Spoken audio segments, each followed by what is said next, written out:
बिस्मिल्लाहिर्रहमानिर्रहीम। देखिए जी, आज हमारे पास लेक्चर नंबर 11 है। लेक्चर नंबर 11 के अंदर भी हमने प्रोबेबिलिटी को डिस्कस करना है। हमने 5th चैप्टर स्टार्ट किया था प्रोबेबिलिटी का, तो उसमें हमने लास्ट जो लेक्चर था लेक्चर नंबर 10, उसके अंदर हमने एक मेन जो प्रोबेबिलिटी के पार्ट्स हैं वो स्टार्ट किए थे। लॉज ऑफ प्रोबेबिलिटी के हमने लॉज पढ़े थे। तो उसमें दो लॉज पढ़ने थे, एक एडिशन लॉ होता है, दूसरा मल्टीप्लिकेशन लॉ। तो जो हमारे पास प्रीवियस क्लास थी उसके अंदर हमने एडिशन लॉ को डिस्कस किया था। उसको थोड़ा सा मैं आपको बता देता हूँ उसका आइडिया, फिर हम नेक्स्ट जो लॉ है मल्टीप्लिकेशन लॉ उसको डिस्कस करेंगे। एडिशन लॉ में सबसे पहली बात मैंने आप लोगों को बताई थी कि जब भी दो इवेंट्स के बीच में आर का वर्ड आता है, O R or, A or B, ठीक है, तो हम हमेशा एडिशन लॉ अप्लाई करते हैं। पहली बात ये थी।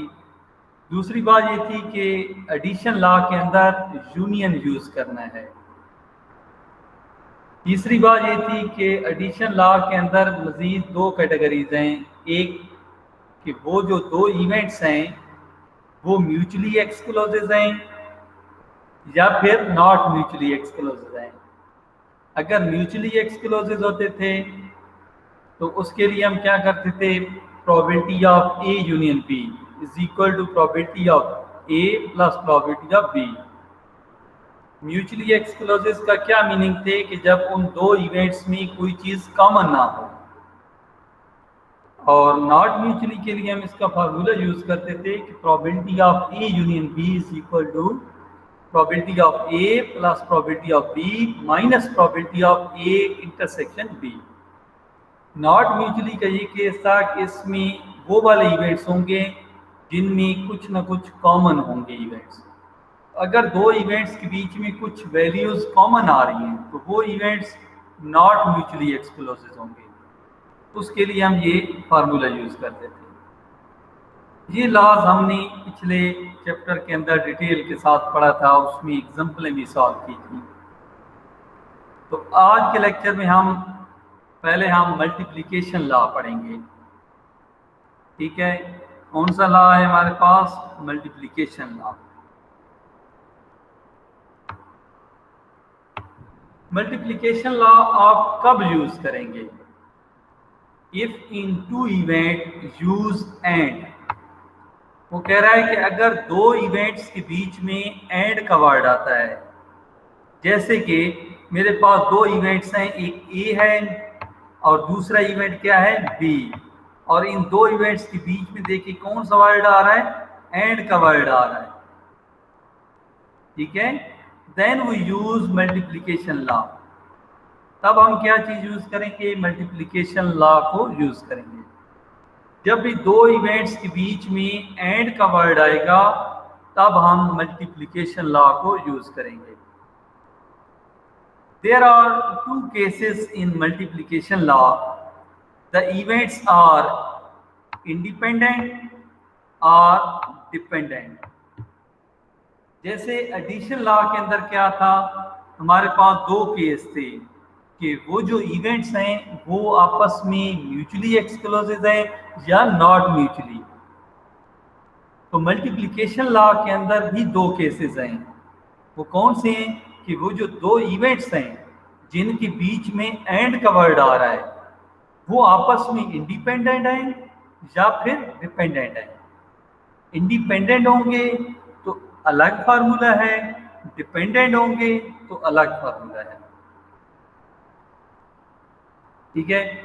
और तीसरी चीज मल्टीप्लिकेशन के बारे में ये याद रखें कि मल्टीप्लिकेशन लॉ में हम इंटरसेक्शन यूज करते हैं, ठीक है,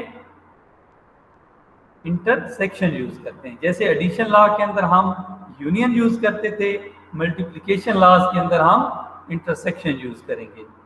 एडिशन लॉ के अंदर दो इवेंट्स के बीच में आर का वर्ड आता है, मल्टीप्लिकेशन लॉज के अंदर दो इवेंट्स के बीच में एंड का वर्ड आएगा। एडिशन लॉ के अंदर दो केस थे कि इवेंट्स म्यूचुअली एक्सक्लूसिव हैं या नॉट म्यूचुअली। मल्टीप्लिकेशन लॉज के अंदर भी दो केसेस हैं कि इवेंट्स इंडिपेंडेंट हैं या डिपेंडेंट हैं। ठीक है, ये देखें ना आपस में लिंक है, थोड़ा सा फर्क है चीज़ों का, वो याद रखनी है। उसके बाद देखें जी, नेक्स्ट स्लाइड है ये हमारे पास। तो इसमें हम सबसे पहले क्या चीज़, हम इंडिपेंडेंट केस को डिस्कस करेंगे। ठीक है, दो केस है ना मल्टीप्लिकेशन लॉज के अंदर कि इवेंट्स इंडिपेंडेंट हैं या फिर डिपेंडेंट हैं। तो सबसे पहले मैं इंडिपेंडेंट को डिस्कस करूंगा और इसकी एग्जांपलें सॉल्व करूंगा। इंडिपेंडेंट इवेंट्स कि अगर दो इवेंट्स आपस में इंडिपेंडेंट हैं तो देखें जी, A and B are said to be independent events if the occurrence and non-occurrence of event A does not affect the event B। देखिए ना, इंडिपेंडेंट का वर्ड आप आम लाइफ में भी यूज करते रहते हैं। इंडिपेंडेंट कौन से इवेंट होते हैं? ये वो इवेंट्स होते हैं जो एक दूसरे पे डिपेंड नहीं करते। किसी एक के आने या ना आने से दूसरे पे फर्क ना पड़े। किसी एक इवेंट के इंक्रीज या डिक्रीज से किसी दूसरे पे कोई फर्क ना पड़े। तो वो जो इवेंट्स होते हैं वो इंडिपेंडेंट इवेंट्स होते हैं। ठीक है, ए एंड बी कब इंडिपेंडेंट्स होंगे कि एक इवेंट की अक्रंस से या नॉन अक्रंस से दूसरे इवेंट पे कोई फर्क ना पड़े, डज नॉट अफेक्ट।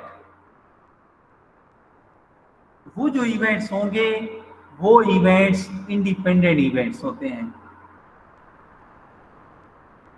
अगर आपके पास गिवन इवेंट्स इंडिपेंडेंट हैं तो मल्टीप्लिकेशन लॉज का कौन सा फार्मूला यूज करेंगे?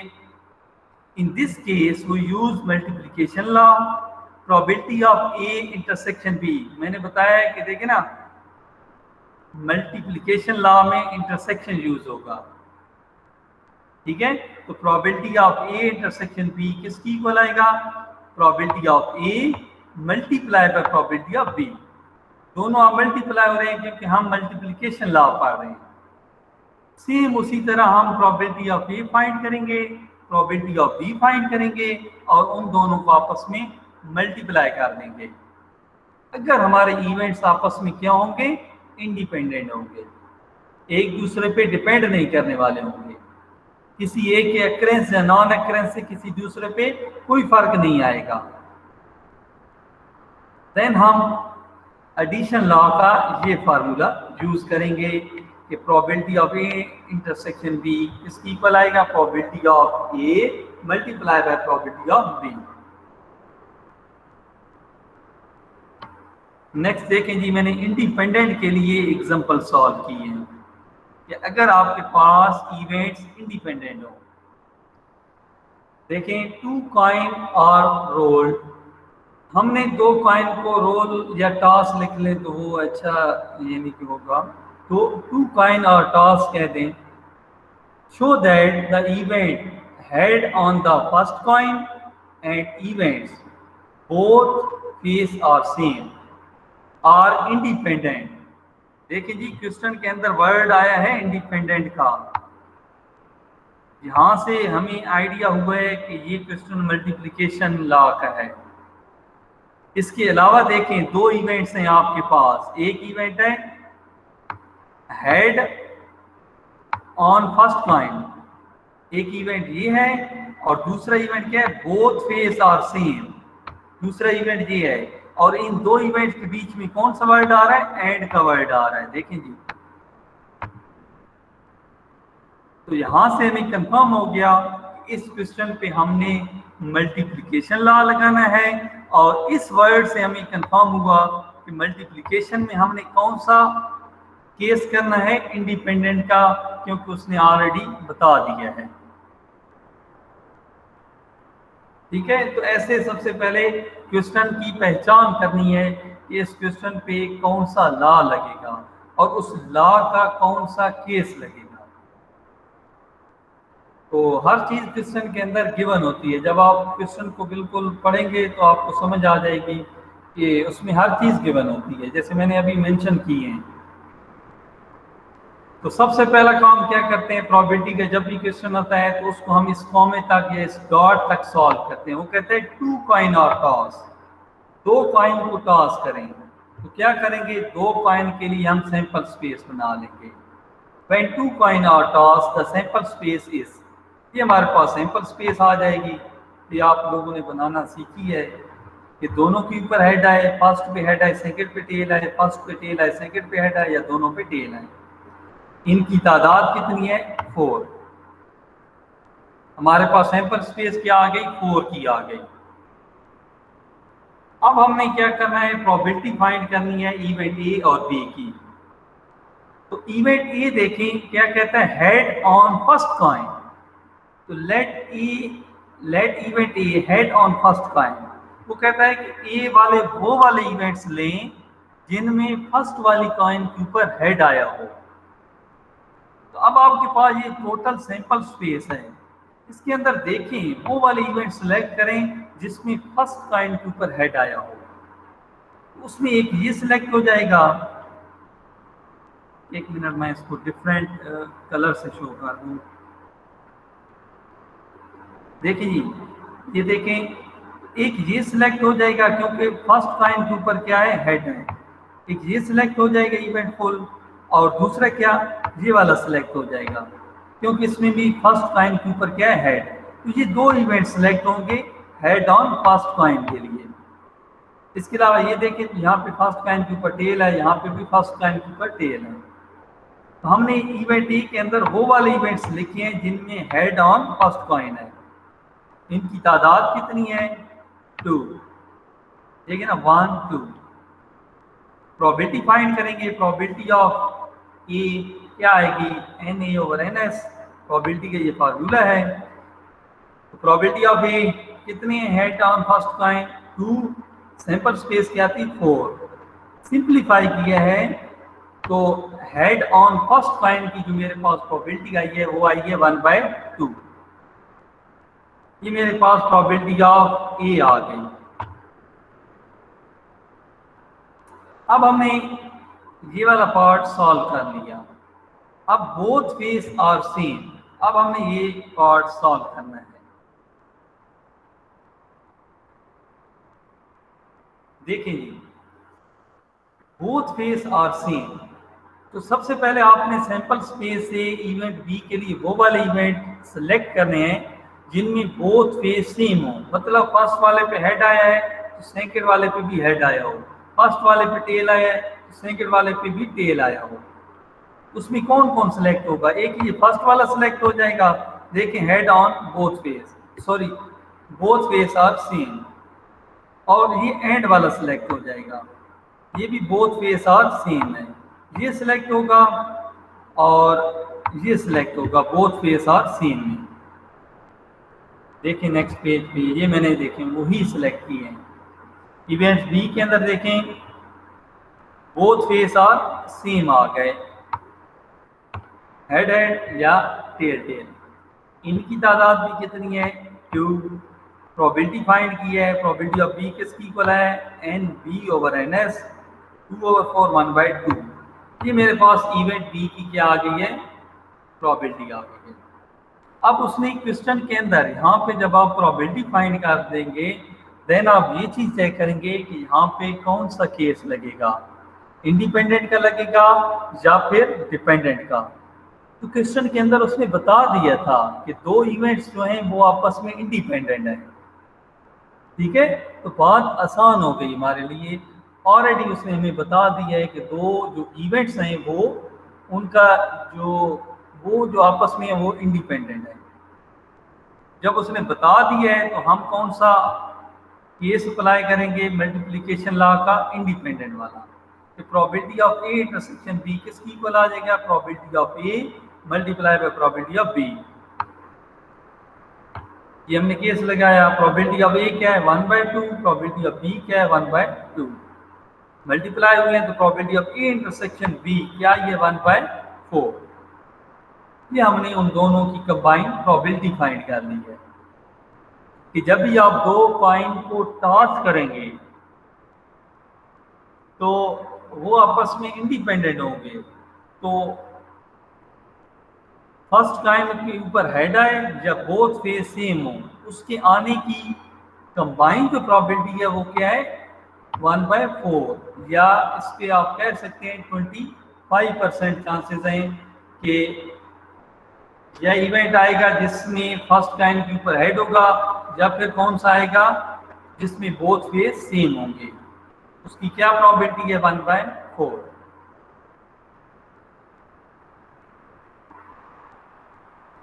इसमें कोई इशू है तो आप लोग डिस्कस कर सकते हैं एग्जाम्पल में, या फिर पीछे जो हमने थ्योरी अभी पढ़ी है। तो बेटा कोई इशू है तो आप लोग मुझसे डिस्कस करें।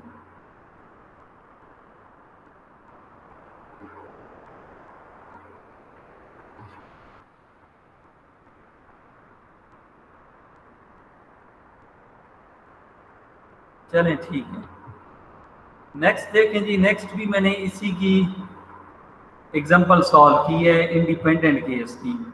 वो एक चीज़ और उसमें थी तो इसलिए मैंने ये सॉल्व की है ताकि वो भी आपको आइडिया हो जाए।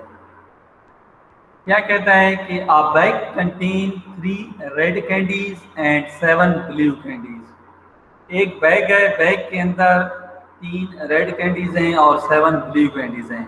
वो कहता है 2 candies are taken from a bag with replacement. वो कहता है कि 2 कैंडीज आपने बैग में से सिलेक्ट करनी है विद रिप्लेसमेंट के साथ। Find the probability that 1 candy is red and 1 candy is blue. कहता है 1 कैंडीज जो हो वो रेड हो और 1 कैंडीज क्या हो, ब्लू हो। अब ये क्वेश्चन सबसे पहले मैं आपको समझाता हूं कि सबसे पहले हमने इस क्वेश्चन को पढ़ा है तो हमें देखे ना, find the probability that 1 candy is red. एक इवेंट ये हो गया, इसे आप ए का नाम दे दें, 1 कैंडी इज रेड। और दूसरा क्या है event B, 1 candy is blue. और दोनों के बीच में देखिए कौन सा वर्ड आ रहा है, एंड का वर्ड आ रहा है। तो यहां से हमें पता चला कि इस क्वेश्चन पे हमने मल्टीप्लिकेशन लॉ अप्लाई करना है। अब इस चीज का पता चल गया कि इसमें मल्टीप्लिकेशन लॉ लगेगा। अब मल्टीप्लिकेशन लॉ के भी तो 2 केसेस हैं, विद रिप्लेसमेंट होगा, सॉरी इंडिपेंडेंट होगा या फिर डिपेंडेंट होगा, 2 केस हैं। तो याद रखिएगा जब भी इंडिपेंडेंट केस लगेगा या तो वो खुद बता देगा क्वेश्चन में कि इंडिपेंडेंट है ये 2 इवेंट्स, या फिर ये वर्ड यूज करेगा विद रिप्लेसमेंट का। याद रख लें ये चीज। अगर क्वेश्चन के अंदर विद रिप्लेसमेंट का वर्ड यूज करता है तो वहां वो जो केस होगा वो भी इंडिपेंडेंट का केस होगा। ये मैंने क्वेश्चन सॉल्व इसलिए किया है ताकि आप लोगों को आइडिया हो कि अगर इंडिपेंडेंट या डिपेंडेंट का वर्ड नहीं आ रहा तो अगर विद रिप्लेसमेंट का वर्ड आ रहा है तो इसका मतलब भी यही है कि 2 इवेंट्स क्या हैं, आपस में इंडिपेंडेंट हैं। लेकिन उसने कहा 2 candies are taken from a bag with replacement. With replacement कह दिया तो इसका मतलब है 2 इवेंट्स इंडिपेंडेंट हैं। ठीक है, बाकी इस एंड से हमें पता चला था कि मल्टीप्लिकेशन लॉ अप्लाई करना है। तो हमने क्वेश्चन सारा समझ लिया। हमें क्वेश्चन की ये चीजें देखते हुए पता चल गया कि पहली बात है इस क्वेश्चन पे मल्टीप्लिकेशन लॉ लगेगा, दूसरी बात है यहाँ पे भी इंडिपेंडेंट केस लगेगा। उसके बाद हम इस क्वेश्चन के सॉल्यूशन की तरफ आते हैं। तो देखिए जी, a bag contain 3 red candies and 7 blue candies. मैंने बताया जो इतने तक क्वेश्चन होगा फर्स्ट वाले डॉट तक या कॉमे तक, उससे आप सैंपल स्पेस बनाते हैं। तो देखिए जी, ये मैंने सैंपल स्पेस बनाई है। इसमें देखें ना, R C R C R C, ये शो कर रहा है रेड कैंडीज को। आर से रेड है, सी से कैंडीज है, ठीक है, 3 रेड कैंडीज हो गई। आगे 7 ब्लू कैंडीज, बी से ब्लू, सी से कैंडीज, और ये टोटल कितनी है, 7 है। सैंपल स्पेस बन गई ना। टोटल बैग के अंदर कितनी कैंडीज होंगी? 7 + 3 10। ये मैंने 10 की सैंपल स्पेस बना ली। ठीक है, इनकी तादाद कितनी हो गई? NS = 10। अब देखें, अब हमारे पास इस क्वेश्चन के दो पार्ट से, एक ये था कि 1 कैंडी इज रेड। ठीक है, तो हमने इस सैंपल स्पेस से जो इवेंट ए लेना है वो रेड कैंडीज लेनी है। तो let A denote the red candies. तो हमने यहाँ से क्या ली है? ये जो रेड कैंडीज थी ये सारी ले ली। ये इवेंट ए हमारे पास बन गया, जिसकी टोटल तादाद कितनी है? 3। प्रोबेबिलिटी फाइंड कर लेंगे। प्रोबेबिलिटी ऑफ ए या प्रोबेबिलिटी ऑफ रेड कैंडीज क्या हो जाएगी हमारे पास? Probability of A NA/NS। NA कितनी है? ये तादाद में 3 थी। ठीक है, टोटल सैंपल स्पेस कितनी है? 10। तो प्रोबेबिलिटी ऑफ ए कितनी आ गई हमारे पास? 3/10। ये सैंपल स्पेस आ गई। ठीक है, अब ये वाला पार्ट सॉल्व हो गया।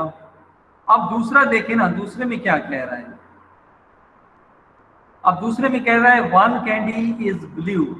कहता है एक कैंडी क्या होगी? ब्लू होगी। अब आप लोग देखें इसमें ब्लू वाली कैंडीज कितनी है? तो ये वाली सारी क्या है? ब्लू कैंडीज है ना ये। तो जो इवेंट बी होगा आप लोगों के पास, उसमें क्या आ जाएंगी? इवेंट बी के अंदर सारी ब्लू कैंडीज आ जाएंगी। देखिए ये देखिए ना, let B denote the blue candies. तो ये मैंने सारी उसी सैंपल स्पेस से ली हैं ब्लू कैंडीज, और इनकी तादाद जब हमने काउंट की है तो ये कितनी है? 7। प्रोबेबिलिटी इसकी फाइंड कर लेंगे। Probability of B = NB/NS 7/10। ये हमारे पास प्रोबेबिलिटी ऑफ बी आ गई। अब क्वेश्चन के अंदर हमने देखा था एक वर्ड था विद रिप्लेसमेंट का। वहां से हमें ये चीज पता चली थी कि इसमें हमने इंडिपेंडेंट का केस यूज करना है। तो 2 इवेंट्स आर इंडिपेंडेंट, तो हमने मल्टीप्लिकेशन का इंडिपेंडेंट वाला केस लगाया। Probability of A multiply by probability of B. Probability of A 3/10, probability of B 7/10। Multiply किया तो probability of A intersection B हमारे पास आई है 21/100। ये हमारे पास इसकी प्रोबेबिलिटी आ गई है। इन दोनों की कंबाइंड प्रोबेबिलिटी आ गई है कि जब आप बैग से 2 कैंडीज निकालेंगे तो उसमें एक रेड हो और एक ब्लू हो, उसके आने की क्या प्रोबेबिलिटी है, क्या चांसेस हैं? 21/100। ठीक है, मतलब 21% चांसेस हैं।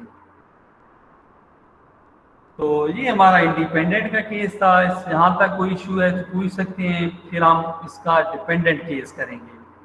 कोई इशू है बेटा तो आप लोग पूछ सकते हैं मुझसे।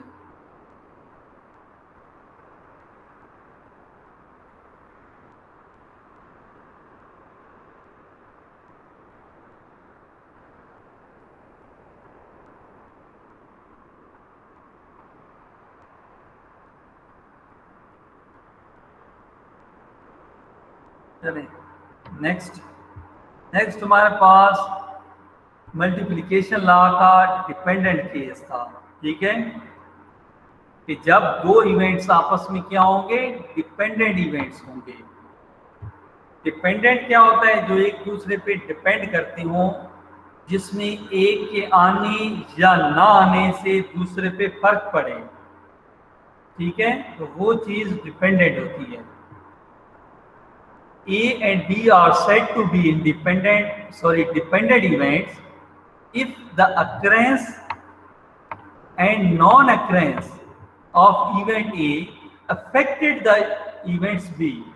वो कहता है कि इवेंट A की अक्रेंस या नॉन अक्रेंस से इवेंट B क्या हो?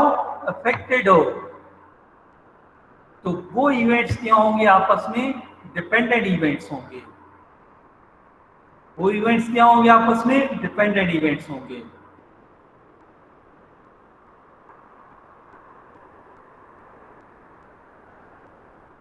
जब भी इवेंट्स आपस में डिपेंडेंट होंगे, एक के आने या ना आने से दूसरे पे फर्क पड़े, तो उस केस में मल्टीप्लिकेशन लॉ के कौन से फार्मूले यूज होते हैं? ये फार्मूले यूज होते हैं कि probability of A intersection B किसकी इक्वल आएगा? Probability of A multiply by probability of B given A. मैं समझाता हूँ ये चीज क्या है। ये फार्मूला आप यूज कर सकते हैं, या फिर आप ये फार्मूला भी यूज कर सकते हैं कि probability of A intersection B is equal to probability of B multiply by probability of A given B. इन दो फार्मूलों में कोई फर्क नहीं है। यहाँ पे सिर्फ प्रोबेबिलिटी ऑफ ए है और यहाँ पे प्रोबेबिलिटी ऑफ बी है। अगर प्रोबेबिलिटी ऑफ ए होगा तो नेक्स्ट जो होगा वो प्रोबेबिलिटी ऑफ बी गिवन ए होगा, और अगर यहाँ पे प्रोबेबिलिटी ऑफ बी होगा तो जो नेक्स्ट होगा वो probability of A given B होगा।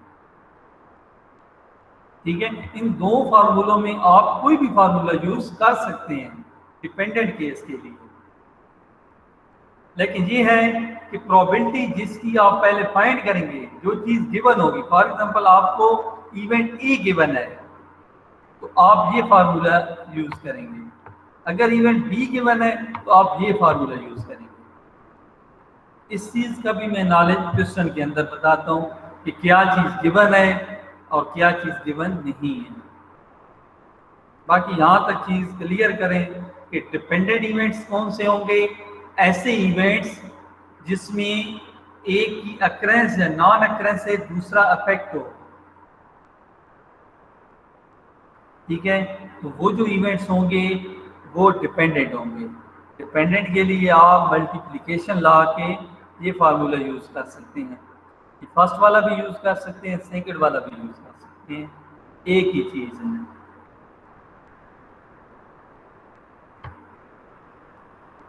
नेक्स्ट देखें जी, सबसे पहले हम इसको डिस्कस करेंगे कहाँ से हमें पता चलेगा कि यहाँ पे डिपेंडेंट केस है, इंडिपेंडेंट है और मल्टीप्लिकेशन लॉ लगेगा। तो वो सारा इस एग्जांपल के अंदर बिल्कुल क्लियर हो जाएगी चीज। देखें क्या कहता है, अ bag has 4 white ball and 5 blue ball. तो कहता है एक बैग है, बैग के अंदर आपके पास 4 वाइट बॉल है और 5 ब्लू बॉल है। We draw 2 ball from a bag. वो कहता है 2 बॉल हमने ड्रॉ करनी है उस बैग के अंदर से। Find the probability that first is white ball and second is blue ball. ये हमारे पास क्वेश्चन है। आप इस क्वेश्चन को समझना कैसे है, कैसे पता चलाना है कि कौन सा लॉ लगेगा। आप सबसे पहले एंड पे आएंगे, फाइंड द प्रोबेबिलिटी के आगे वाला पार्ट्स पढ़ेंगे, वहां से आपको नॉलेज होगा कि कौन सा लॉज लगेगा यहाँ पे। तो find the probability that first is white ball. देखें जी, first is white ball and second is blue ball. दो इवेंट्स हैं, एक वाइट बॉल का है और दूसरा ब्लू का है, और दो इवेंट्स के बीच में देखें कौन सा वर्ड आ रहा है? एंड का वर्ड आ रहा है। तो ये हमें ये चीज बता रहा है कि इस क्वेश्चन पे भी मल्टीप्लिकेशन लॉ अप्लाई होगा। एक चीज हमने देख ली इस क्वेश्चन में कि यहाँ पे क्या अप्लाई होगा? मल्टीप्लिकेशन लॉ अप्लाई होगा। अब दूसरी चीज मैंने ये बताई है कि क्वेश्चन से ये चीज आप लोगों ने ढूंढनी है कि इंडिपेंडेंट केस लगेगा या डिपेंडेंट, क्योंकि मल्टीप्लिकेशन लॉ के आगे 2 केसेस हैं। तो हमने ये चीज देखनी होती है कि कौन सा केस लगेगा। तो एक चीज याद रखनी है कि जब भी इंडिपेंडेंट का केस होगा तो उसमें इंडिपेंडेंट का वर्ड यूज करेगा या विद रिप्लेसमेंट का वर्ड यूज करेगा। लेकिन जब भी डिपेंडेंट का केस होगा उसमें ये होगा कि आपको बता देगा कि फर्स्ट वाला कौन सा सिलेक्ट करना है और सेकंड वाला कौन सा सिलेक्ट करना है। देखिए ना, उसने ये चीज बताई है, first is white and second is blue. First और सेकंड का नाम आ गया, तो यहां से हमें पता चला कि इस क्वेश्चन पे हमने डिपेंडेंट केस लगाना है, जहां पे फर्स्ट और सेकंड की बात होगी। तो वहां पे आप लोग मल्टीप्लिकेशन का डिपेंडेंट केस लगाएंगे, या फिर क्वेश्चन के अंदर आपको एक वर्ड होगा विदाउट रिप्लेसमेंट का। अगर क्वेश्चन के अंदर विदाउट रिप्लेसमेंट का वर्ड आ रहा है तो वहां पे भी डिपेंडेंट केस लगेगा। तो ये पहचान है कि मल्टीप्लिकेशन लॉ लगाना है या एडिशन लगाना है। उसके बाद अगर मल्टीप्लिकेशन लगाना है तो मल्टीप्लिकेशन में इंडिपेंडेंट का लगाना है और डिपेंडेंट का लगाना है। सबसे पहला काम होता है क्वेश्चन को समझना। जब आपको क्वेश्चन समझ आ गया, फिर प्रोबेबिलिटी का क्वेश्चन सॉल्व करना आसान है। मेन चीज होती है क्वेश्चन को समझ जाना। तो क्वेश्चन हमने समझे, अब हम क्या करेंगे, इसको सॉल्व करेंगे, अपने सॉल्यूशन पे आएंगे। तो सबसे पहला काम क्या होता है, सैंपल स्पेस बनाना। सैंपल स्पेस मैंने बताया कि जो आपको फर्स्ट कॉमे तक बात दी गई होगी उसके थ्रू आप सैंपल स्पेस बनाते हैं। A bag has 4 white ball and 5 blue ball। ये आपके पास सैंपल स्पेस है। देखें जी, total the total ball in a bag और सैंपल स्पेस इज दिस। इसमें देखें क्या है, 4 वाइट बॉल, W वाइट को शो कर रहा है, B बॉल को शो कर रहा है। ये देखें, ये 4 वाइट बॉल आ गए, और क्या है, 5 ब्लू बॉल है। तो ये B ब्लू को शो कर रहा है, B बॉल को शो कर रहा है। तो ये क्या है, ये 5 ब्लू बॉल है। तो ये टोटल मिलके हमारे पास 9 की सैंपल स्पेस बन गई कि एक बैग के अंदर 9 बॉलें हैं, जिसमें 4 वाइट हैं और 5 ब्लू हैं। ये हमने सैंपल स्पेस बना ली। अब देखें, 2 इवेंट्स हैं। ये इवेंट्स ए था, ठीक है, कि फर्स्ट इज वाइट बॉल। देखिए जी, इवेंट ए क्या है, वाइट बॉल को शो कर रहा है। तो हमने इसी सैंपल स्पेस से वाइट सारी बॉलें ले ली, वो हमारे पास इवेंट्स ए आ गया, और इनकी तादाद कितनी है, 4। प्रोबेबिलिटी ऑफ वाइट बॉल क्या हो जाएगी, probability of A is equal to Na/Ns। Probability का फार्मूला लगाया, देन हमने इसमें वैल्यूज पुट की। Na वाइट बॉल कितनी है, 4, और टोटल सैंपल स्पेस क्या है, 9। तो हमारे पास प्रोबेबिलिटी ऑफ ए क्या आई है, 4/9, या प्रोबेबिलिटी ऑफ वाइट बॉल क्या आई है, 4/9।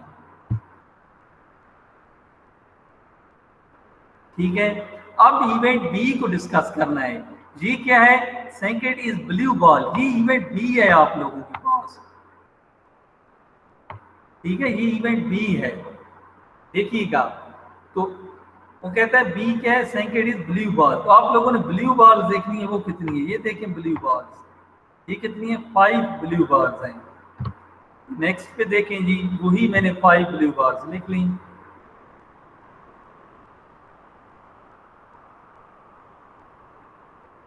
ये 5 मेरे पास क्या आ गए, ब्लू बॉल्स आ गए, ठीक है।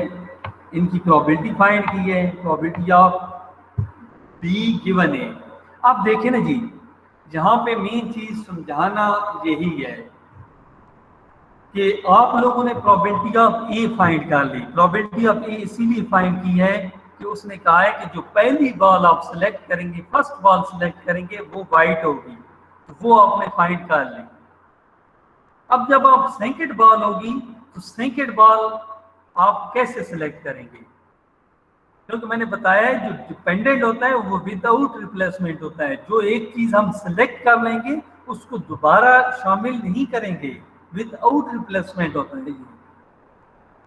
तो जब चीज विदाउट रिप्लेसमेंट होगी तो दूसरी जो प्रोबेबिलिटी होगी वो प्रोबेबिलिटी ऑफ बी गिवन ए। मतलब प्रोबेबिलिटी ऑफ बी आ रही है जब ए पहले आ चुका है, ए पहले आ चुका है, तो वो क्या होगी, हमारे पास ब्लू बॉल्स कितनी है, 5, और सैंपल स्पेस देखिए 8। 8 मैंने सैंपल स्पेस क्यों लिखी है, मेन ये चीज समझनी है। 8 मैंने सैंपल स्पेस इसलिए लिखी है क्योंकि एक बॉल तो सिलेक्ट हो चुकी है। टोटल आपके पास बैग में कितनी बालें थी, 9। एक बॉल आपने पहले सिलेक्ट कर ली है और उसको दोबारा शामिल नहीं किया, तो पीछे बैग में कितनी बालें हो रह जाएंगी, पीछे बैग में 8 बालें होंगी जब आप ब्लू बॉल सेलेक्ट कर रहे होंगे। इसीलिए जो प्रोबेबिलिटी ऑफ बी है वो 5/8 आएगी।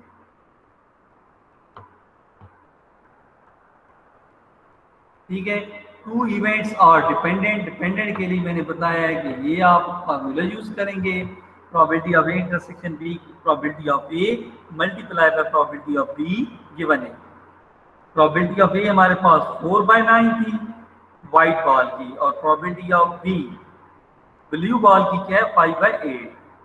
इन दोनों को मल्टीप्लाई किए तो हमारे पास कंबाइन इन दोनों की प्रोबेबिलिटी क्या आई है, 5/18।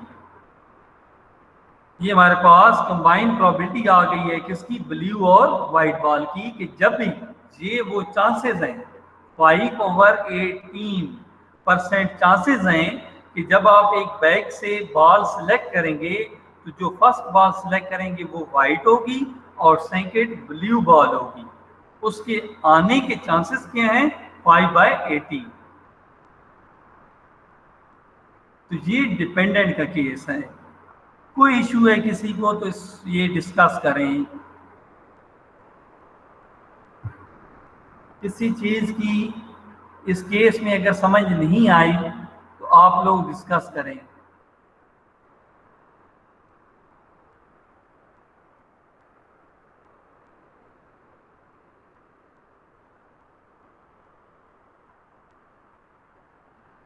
चलिए जी, नेक्स्ट हमारे पास जो एग्जांपल है वो भी इसी की एग्जांपल है।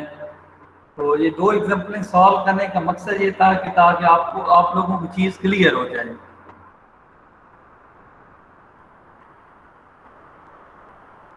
नेक्स्ट देखें ये भी उसी की एग्जांपल है। अ बैग कंटेन 15 एटम। वो कहता है एक बैग है उसके अंदर 15 एटम है, 4 of which is defected and 11 are good. कहता है उस बैग के अंदर जो 15 एटम है उसमें 4 जो हैं वो डिफेक्टेड है, खराब है, और 11 जो हैं वो गुड है। 2 एटम आर सिलेक्टेड। वो कहता है हम रैंडमली कोई 2 एटम सिलेक्ट करते हैं। What is the probability that first is good and second is defective? वो कहते हैं क्या प्रोबेबिलिटी होगी कि जो फर्स्ट वाला सिलेक्ट होगा वो गुड होगा और सेकंड वाला क्या होगा, डिफेक्टेड होगा। ये क्वेश्चन है, आप फिर इस क्वेश्चन को समझना है। अब इस क्वेश्चन को जब हम समझेंगे तो देखें, फर्स्ट इज गुड, एक इवेंट ये है, इवेंट ए के नाम दे दें इसको। दूसरा क्या है, सेकंड इज डिफेक्टेड, इसको इवेंट बी का आप लोग नाम दे दें। और 2 इवेंट्स के बीच में देखें एंड का वर्ड आ रहा है। यहां से क्लियर हो गया कि इस क्वेश्चन पे मल्टीप्लिकेशन लॉ लगेगा। अब मल्टीप्लिकेशन लॉ में इंडिपेंडेंट लगाना या डिपेंडेंट, उसके लिए हम क्या करते हैं, इसी क्वेश्चन को पढ़ते हैं। देखें वो कह रहा है कि फर्स्ट जो सिलेक्ट होगा वो गुड हो और सेकंड जो सिलेक्ट होगा वो डिफेक्टिव हो। फर्स्ट और सेकंड का वर्ड आ गया तो यहाँ पे डिपेंडेंट केस लगेगा। ये दोनों वर्ड भी आ सकते हैं, फर्स्ट और सेकंड। या फिर मैं बता रहा हूँ कि इस क्वेश्चन के अंदर विदाउट रिप्लेसमेंट का वर्ड भी आ सकता है। इन 2 केसेस में आप डिपेंडेंट का केस अप्लाई करेंगे। ठीक है, यहाँ तक हो गया। अब देखें जी, यहाँ तक हमारे पास फर्स्ट वाला पार्ट है इस क्वेश्चन का कि a bag contain 15 atom, 4 which are defective and 11 are good। तो ये देखिए 4 डिफेक्टिव आ गए, 11 गुड आ गए, टोटल एटम कितने हो गए, 15 सैंपल स्पेस के अंदर।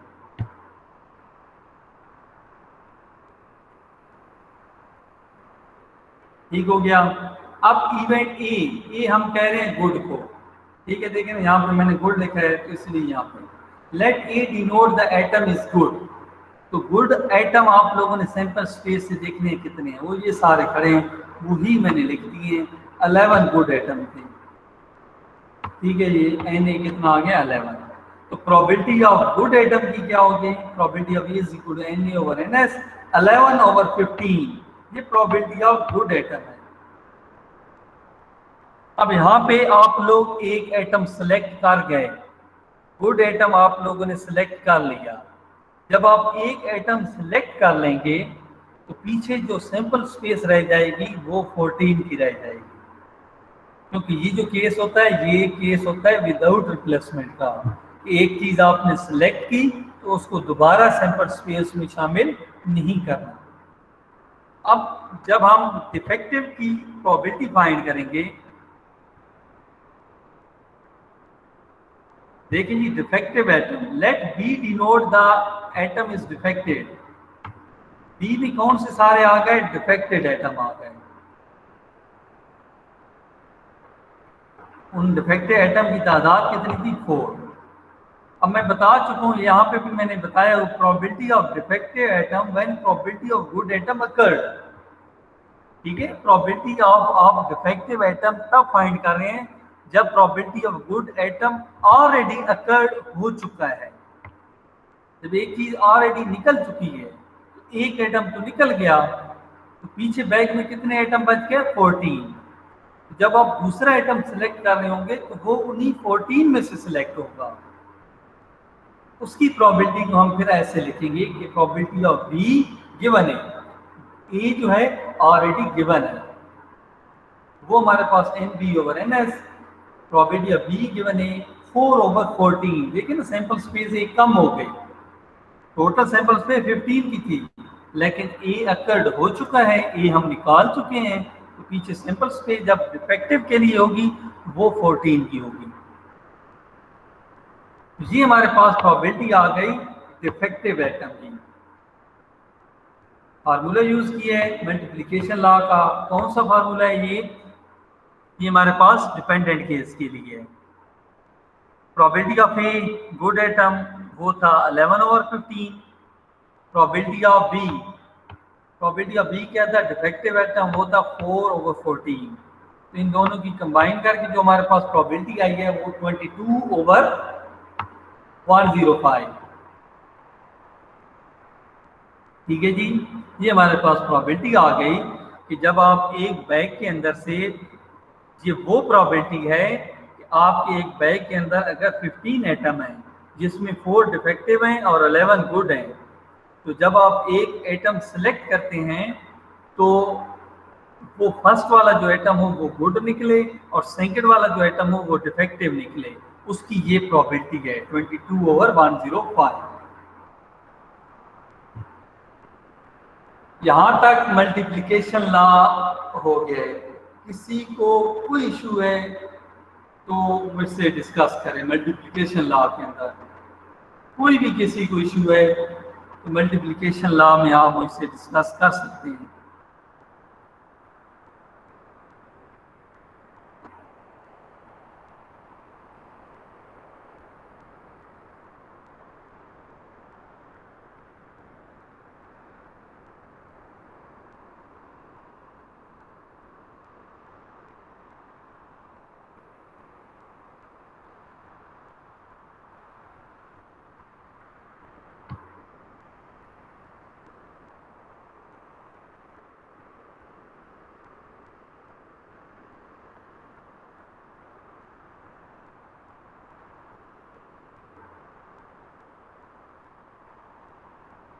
बेटा कोई इशू है तो मल्टीप्लिकेशन लॉ में आप डिस्कस कर सकते हैं।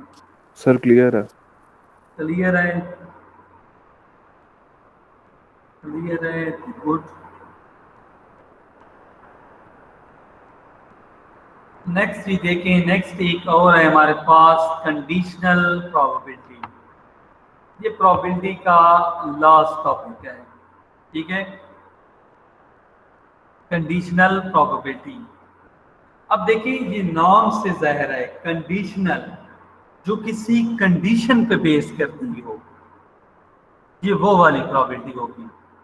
यानी कि ऐसी प्रोबेबिलिटी जिसमें हम फुल फ्रीडम ना हो, जिसमें हमें कोई ना कोई कंडीशन गिवन हो कि इस कंडीशन के तहत आपने ये प्रोबेबिलिटी फाइंड करनी है, ये वो प्रोबेबिलिटी होगी। लेकिन थोड़ी सी थ्योरी है इसकी, ये पढ़ लेते हैं। The sample space for an experiment must be change when some additional information presenting to the outcome of experiment is received। वो कहता है कि जो आपके पास एक्सपेरिमेंट में सैंपल स्पेस होती है वो क्या हो जाएगी, वो चेंज हो जाएगी। कब चेंज होगी? जब आपको क्वेश्चन के अंदर कुछ एडिशनल इंफॉर्मेशन गिवन होगी, तब जो आपके पास सैंपल स्पेस होती है वो चेंज हो जाती है। The effects of such information is to reduce the sample space। वो कहता है कि जब आप उस एडिशनल इंफॉर्मेशन को अपनी सैंपल स्पेस पे अप्लाई करेंगे तो जो आपकी सैंपल स्पेस है वो क्या हो जाएगी, रिड्यूस हो जाएगी, कम हो जाएगी, क्योंकि आप उसी इंफॉर्मेशन के मुताबिक अपनी सैंपल स्पेस बनाएंगे।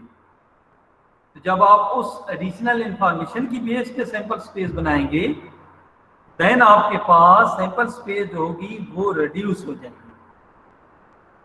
The sample space by excluding some outcome as being impossible which before receiving the information were believed possible। वो कहता है कि जब आप क्या करेंगे, इंफॉर्मेशन कुछ सब्ट्रैक्ट कर देंगे तो काफ़ी सारी चीज़ें होंगी जो आएंगी तो सही एक्सपेरिमेंट के अंदर, लेकिन आप उसको अपनी सैंपल स्पेस के अंदर इंक्लूड नहीं करेंगे। उन इंफॉर्मेशन को वो इसलिए इंक्लूड नहीं करेंगे क्योंकि हमें जो एडिशनल इंफॉर्मेशन गिवन होगी हम उसके मुताबिक चल रहे होंगे। The probability associated with the such reduced sample space is called conditional probability। वो कहता है जब आप रिड्यूस सैंपल स्पेस के साथ काम करेंगे, कौन सी सैंपल स्पेस के साथ, रिड्यूस सैंपल स्पेस के साथ जब आप एक क्वेश्चन को परफॉर्म करेंगे तो वो जो क्वेश्चन सॉल्व होगा या वो जो प्रोबेबिलिटी आएगी वो कंडीशनल प्रोबेबिलिटी होगी। मैं इसी की एक छोटी सी एग्जांपल यहाँ पे देता चलूँ कि फॉर एग्जांपल आप 2 डाइस को थ्रो कर रहे हैं। जब हम 2 डाइस को थ्रो करते हैं तो हमारे पास टोटल जो सैंपल स्पेस है वो 36 की आती है। लेकिन अगर हमें क्वेश्चन के अंदर गिवन हो कि आप लोगों ने जो सैंपल स्पेस है 2 डाइस को थ्रो करना है और सैंपल स्पेस सिर्फ वो वाली लिखनी है जिसके अंदर 1 आ रहा हो। अगर 1 नहीं आता किसी के अंदर तो वो आप इंक्लूड ना करें। तो फिर हमारे पास कौन सी सैंपल स्पेस बनेगी? फिर हमारे पास फर्स्ट वाली लाइन वाली आ जाएगी 1 1 1 2 1 3 1 4 1 5 1 6, और ये जो फर्स्ट वाला कॉलम होता है 2 1 3 1 4 1 5 1 6 1, क्योंकि इन सारों के अंदर 1 आ रहा है। इसके अलावा और जितनी भी होगी सैंपल स्पेस वो क्या हो जाएगी, रिड्यूस हो जाएगी। क्यों रिड्यूस हुई है? वो इसलिए रिड्यूस हुई है क्योंकि हमें क्वेश्चन के अंदर ये कंडीशन गिवन थी, ये एडिशनल इंफॉर्मेशन थी कि आप सैंपल स्पेस सिर्फ वही बनाएं जिसके अंदर 1 आ रहा। ठीक है, तो वो जो इंफॉर्मेशन होगी वो फिर उसकी जो सैंपल स्पेस होगी वो रिड्यूस होके आएगी। अब इस रिड्यूस सैंपल स्पेस की विद रिस्पेक्ट अगर आप प्रोबेबिलिटी फाइंड करते हैं तो वो जो प्रोबेबिलिटी होगी वो प्रोबेबिलिटी आपकी कंडीशनल प्रोबेबिलिटी कहलाएगी। ये छोटा सा इसका एक कंसेप्ट है। इसके बाद हम इसके न्यूमेरिकल क्वेश्चन करेंगे, बात बिल्कुल क्लियर हो जाएगी।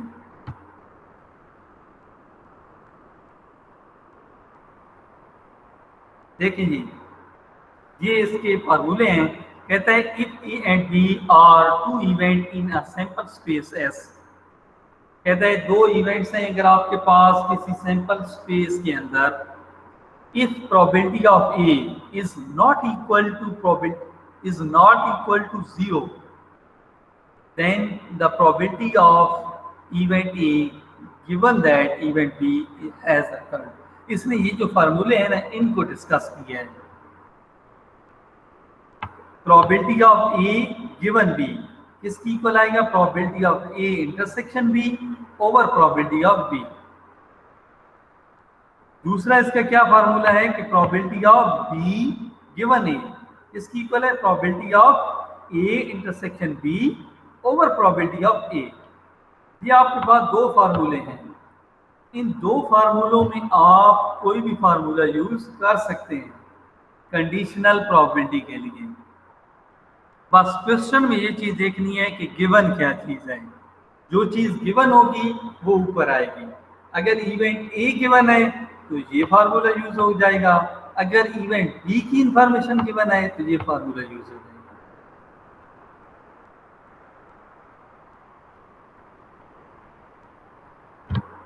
क्वेश्चन देखें जी, अब ये सारी चीज क्लियर हो जाएगी, पीछे थ्योरी भी और इसके फार्मूले भी। कहता है टू कॉइन और टॉस, दो कॉइन को हम टॉस कर रहे हैं, find the probability that both are head given that at least one is head।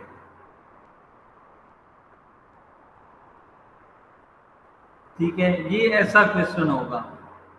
अब इस क्वेश्चन को देखते हुए आप लोगों ने सबसे पहले तो ये डिसाइड करना है कि यहाँ पे कौन सी चीज अप्लाई होगी। ठीक है, क्वेश्चन तो देखें ना एक दूसरे के साथ मिलते जुलते हैं। आप लोगों ने ये डिसाइड करना होता है कि ये आम क्वेश्चन है, एडिशन लॉ का है, मल्टीप्लिकेशन का है, कंडीशनल प्रोबेबिलिटी का है। तो ये वन बाय वन मैं आपको हर क्वेश्चन में कोई ना कोई एक ट्रिक बताई है जिसके थ्रू आपको पता चल जाएगा कि ये क्वेश्चन हमारे पास किसका गिवन है। तो सेम जैसे मैं पीछे आप लोगों को वो ट्रिक्स बताई हैं क्वेश्चन को समझने की, यहाँ पे भी मैं आपको बताता हूँ कैसे पता चलेगा कि ये क्वेश्चन कंडीशनल प्रोबेबिलिटी का है। देखिए जी, two coin are toss, find the probability that both are head. एक इवेंट ये है both are head given that at least one is head. आपके पास दो इवेंट हैं, ये इवेंट ए का नाम इसको मैं दे देता हूं और इसको मैं इवेंट बी का नाम दे देता हूं। तो याद रखिएगा, अगर दो इवेंट्स के बीच में गिवन दैट का वर्ड आ रहा है, कौन सा? Given that. यहां से हमें पता चलता है कि ये कंडीशनल प्रोबेबिलिटी का क्वेश्चन है। दो इवेंट्स के बीच में जो आपको इंफॉर्मेशन गिवन दैट की होगी, यानी कि कहा जाएगा कि इवेंट एक इवेंट ये है और दूसरा इवेंट ये गिवन है। जब इवेंट ये इस तरह आपको बताया जाएगा, देन आप लोग क्या करेंगे, वहां पे कंडीशनल प्रोबेबिलिटी को यूज करेंगे। अब इसको भी स्टार्ट हमने वैसे ही लेना है जैसे हम आम क्वेश्चन को लेते रहे। देखें, फर्स्ट हमारे पास यहाँ तक क्वेश्चन होता है टू कॉइन और टॉस। यहाँ इससे हमने सैंपल स्पेस बनानी, ये मेरे पास सैंपल स्पेस आ गई 4 की। ठीक है, इसकी तादाद क्या है NS। अब देखें, अब मेन चीज शुरू हो रही है। यहाँ तक तो बिल्कुल सिंपल बात हो गई, ये हमने वैसे लिख दी। अब देखें क्या होगा। वो कहते हैं let A denote the event both are head. कहता है ए कौन सा है? Both are head. And B denote the event at least one is head. B क्या है? At least one is head. अब इवेंट ए में कौन से आएंगे कि बोथ हेड हों, बोथ आर हेड। तो आप अपनी सैंपल स्पेस पे जाएंगे और वहां से क्या चीज सिलेक्ट करेंगे, बोथ आर हेड। तो इसमें देखा है हमने सिर्फ एक ही था, बोथ आर हेड, ये इवेंट ए हो जाएगा। ये देखें जी, both are head, event A के अंदर है ये चीज।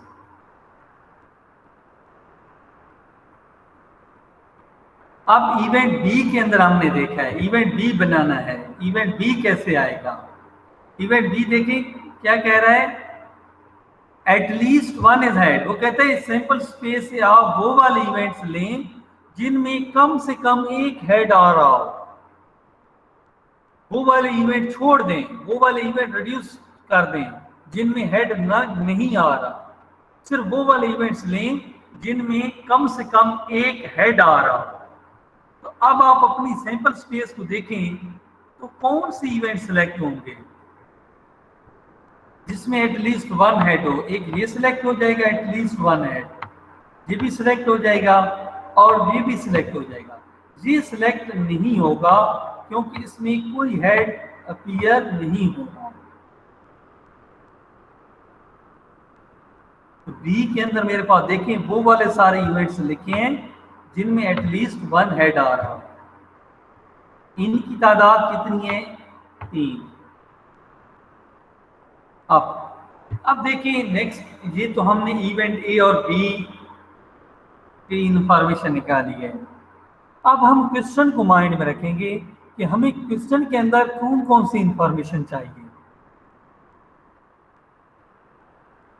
ठीक है, मतलब आपके पास फार्मूला क्या है कंडीशनल प्रॉपर्टी का। तो ये फार्मूला, अगर आपने ये वाला फार्मूला यूज करना है तो इसके लिए आपके पास दो चीजें होनी चाहिए।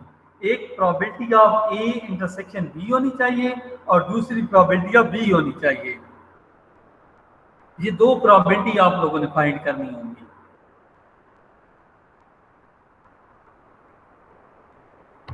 ठीक हो गया। अब देखिए यहां पे मैंने यही काम किया है।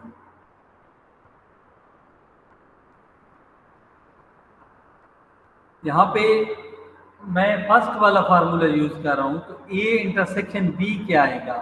ए इंटरसेक्शन बी का मतलब ये है कि ए और बी में कॉमन क्या है। तो ए और बी में सिर्फ एक इवेंट कॉमन है, हेड हेड, इधर भी है और इधर भी है। तो ए इंटरसेक्शन बी मेरे पास आ गया है हेड हेड, और इसकी तादाद मेरे पास क्या आ गई है? 1। ये सिर्फ एक ही इवेंट्स है। अब देखिए ना, ए की भी इंफॉर्मेशन आ गई, बी की भी आ गई, ए इंटरसेक्शन बी भी आ गया। अब आप उन दो फार्मूलों में कोई भी फार्मूला यूज कर सकते हैं, शर्त ये है कि उनकी प्रोबेबिलिटीज फाइंड करनी होगी। नेक्स्ट देखें जी, मैंने यहाँ पे प्रोबेबिलिटीज इनकी फाइंड की हैं। देखें प्रोबेबिलिटी एटलीस्ट वन है। ठीक है, जो चीज आपको कही गई है ना कि ये चीज गिवन है, मैंने कहा था given that A given B, तो इवेंट बी मैंने वो रखा है जिसमें कहा गया था एटलीस्ट वन है। आप लोग प्रोबेबिलिटी ऑफ बी फाइंड करेंगे। ठीक है, क्योंकि ये चीज गिवन दैट के बाद थी। प्रोबेबिलिटी ऑफ बी क्या हो जाएगी? N B over N S. N B हमारे पास क्या था? 3। एन एस क्या है? Sample space 4। ये हमारे पास प्रोबेबिलिटी आ गई एटलीस्ट वन हेड की। अब हमने कॉमन की probability of A intersection B, N A intersection B over N S. Common क्या थे? 1 सिर्फ कॉमन था और टोटल सैंपल स्पेस 4। तो probability of A intersection B क्या आ गई है? 1/4। तो कंडीशनल प्रोबेबिलिटी का मैंने फर्स्ट वाला फार्मूला यूज किया है। उसके पीछे रीजन ये है कि देखें आपको ये क्या बता रहा है, प्रोबेबिलिटी ए गिवन बी। तो गिवन के बाद कौन सा था? एटलीस्ट वन है, इसीलिए हमने प्रोबेबिलिटी ऑफ बी फाइंड की है, क्योंकि ये हमारे पास गिवन दैट के बाद वाला काम था और इसीलिए हम ये फार्मूला यूज किया। तो देखें जी 3, ये हमारे पास probability of A intersection B 1/4, ये मैंने लिख ली है। ये ओवर है, ओवर के बाद क्या है probability of B. Probability of B हमारे पास 3/4, जी मैंने 3/4 ये वाली प्रॉपर्टी लिख ली है। अब इसको सिंप्लीफाई करेंगे तो सिंप्लीफिकेशन का क्या मेथड है, 1/4 उसी तरह रहेगा। और ये देखिए मैं थोड़ा सा यहाँ पे कर देता हूँ, 1/4 इसी तरह रहेगा, सिंप्लीफाई कर रहे हैं। ये जो थर्ड इसकी डिवीजन है ये जब ऊपर जाएगा ये इधर क्रॉस होगा और ये उलट जाता है, 3/4 है तो क्या हो जाएगा 4/3 हो जाएगा। ठीक है, तो इसमें इसको जब मजीद सिंप्लीफाई करेंगे तो 4 के साथ 4 कैंसिल हो जाएगा, आंसर क्या आएगा 1/3। तो probability of A given B हमारे पास क्या आई है 1/3। ये हमारे पास कंडीशनल प्रोबेबिलिटी है।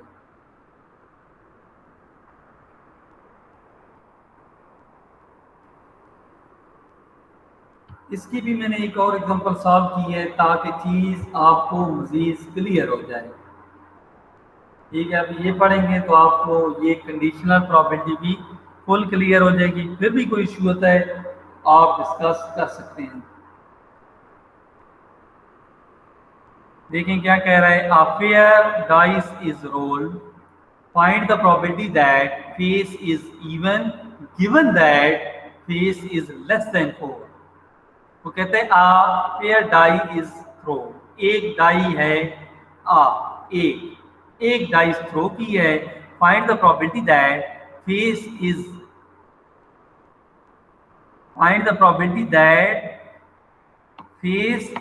Is even. एक इवेंट ये है, इसको मैं किसका नाम दे देता हूं, इवेंट ए का नाम। दूसरा क्या कहता है, given that the face is less than 4, ये इवेंट बी हो गया। अब दो इवेंट्स के बीच में देखें क्या वर्ड आ रहा है, गिवन दैट। पता चला है हमें यहां से कि ये कंडीशनल प्रोबेबिलिटी का क्वेश्चन है। ठीक है, तो अब हम इसमें कंडीशनल प्रोबेबिलिटी लगाएंगे। सबसे पहले इस क्वेश्चन को थोड़ा सा सॉल्व करें। तो a fair dice is roll, एक डाइस को कहता है रोल करें, ये हमने एक डाइस को रोल किया, उसकी सैंपल स्पेस आ गई 1 से 6 तक, NS कितना हो जाएगा 6। कहता है let A denote the even face को A शो कर रहा है और B किसको शो कर रहा है, लेस देन 4 को। ये मैंने यहाँ पे लिख दिए A और B।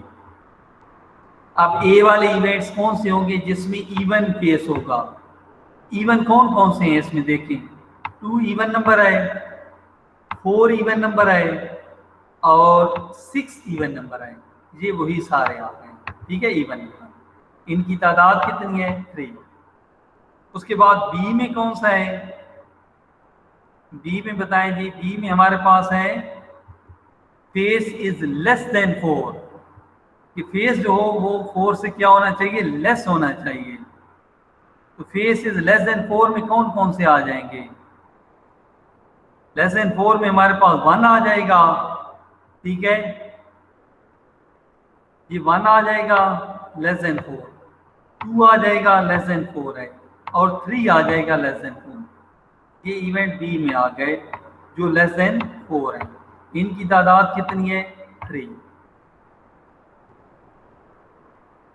अब इन दोनों में कॉमन देखें, ए इंटरसेक्शन बी देखें, इनमें कॉमन क्या है। इन दोनों में कॉमन देखेंगे जब आप, तो आपके पास कॉमन देखें 2 इधर भी आ रहा है और इधर भी है, सिर्फ 2 कॉमन है। तो ये क्या आ गए, कॉमन आ गए। एन ए, इनकी तादाद कितनी है 1। एक इवेंट था जो कॉमन आ रहा था।